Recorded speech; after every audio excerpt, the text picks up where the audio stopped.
So what this video is about is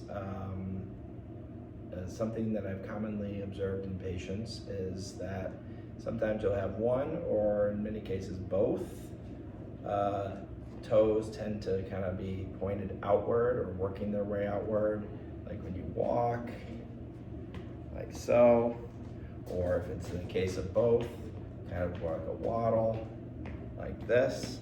So what I've kind of come to the conclusion of is that this is a attempt to enhance stability by utilizing the external rotators of the hip and to position the toes out for a wider stance, which works fairly well when we're standing, but it doesn't work as well when we're walking. So it's not a great strategy in either way.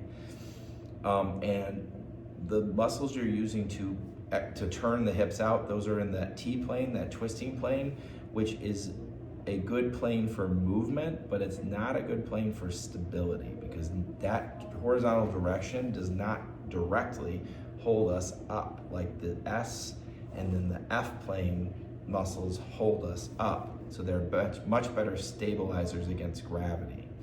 So this is kind of a grasping at straws kind of way that your body is, your brain and body are, subconsciously trying to enhance your stability, but there's a big downside to that.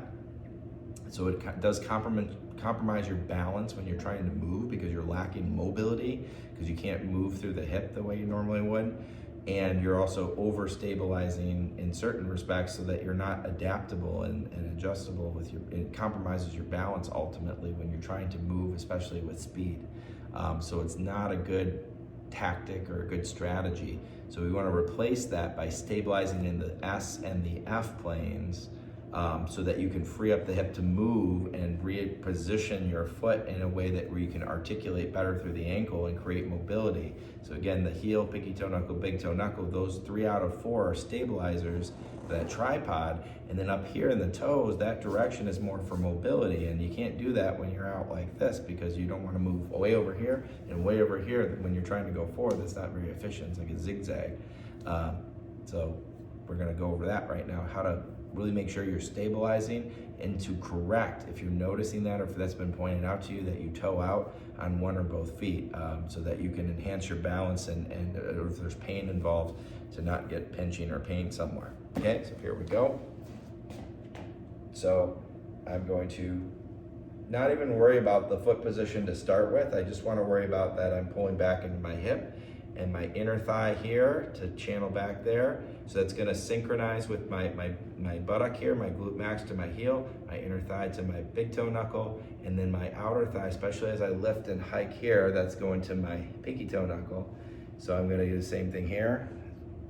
Anchor, stabilize, balance, leverage, and lift to ensure that I'm maximizing stability of inner, outer, and then back in that rear. Chest is forward, of course, because my momentum is forward. My weight is up here. My momentum's through my weight. So I'm always channeling my weight forward through the toes in the front, out like a bull in a pin, coming out the gate in the front, charging bull through there. That's the movement. That's the compromise. 3-part stability so that I can have controlled movement through the toes here in the rear. I'm stabilizing the front. That one, I'm not in my toes, right? Through the back 2/3 of the foot here. And I'm coming through the front 1/3 of my toes here. So that's my movement. This is movement on this side here. This is stability on this side, the elevator, the escalator. This is like a pole. So another example might be like if you've ever played tetherball or seen someone play tetherball, there's a pole, there's a rope with a ball at the end. The ball and the rope move around, but the pole is steady. So you stabilize on the one so you can move and drive the other, and then you stabilize, move, and drive. And that should all kind of fit together and help to put those pieces in place.